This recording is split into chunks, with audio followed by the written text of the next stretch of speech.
औषध प्रशासन विभागाचे आयुक्त तुकाराम मुंढे यांनी पदभार स्वीकारल्यापासून महाराष्ट्रातील अवैध धंद्यांविरोधात कारवाईचा धडाकाच सुरू केला आहे।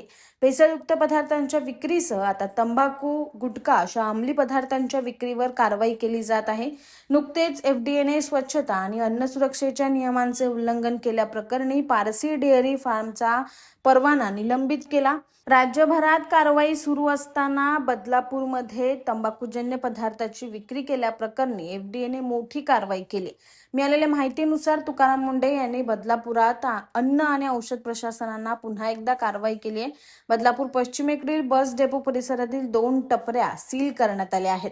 या ठिकाणी तंबाखूजन्य पदार्थ आढळून आल्यामुळे स्थानिक पोलीस प्रशासन आणि अन्न व औषध प्रशासनाच्या माध्यमातून ही कारवाई करण्यात आली।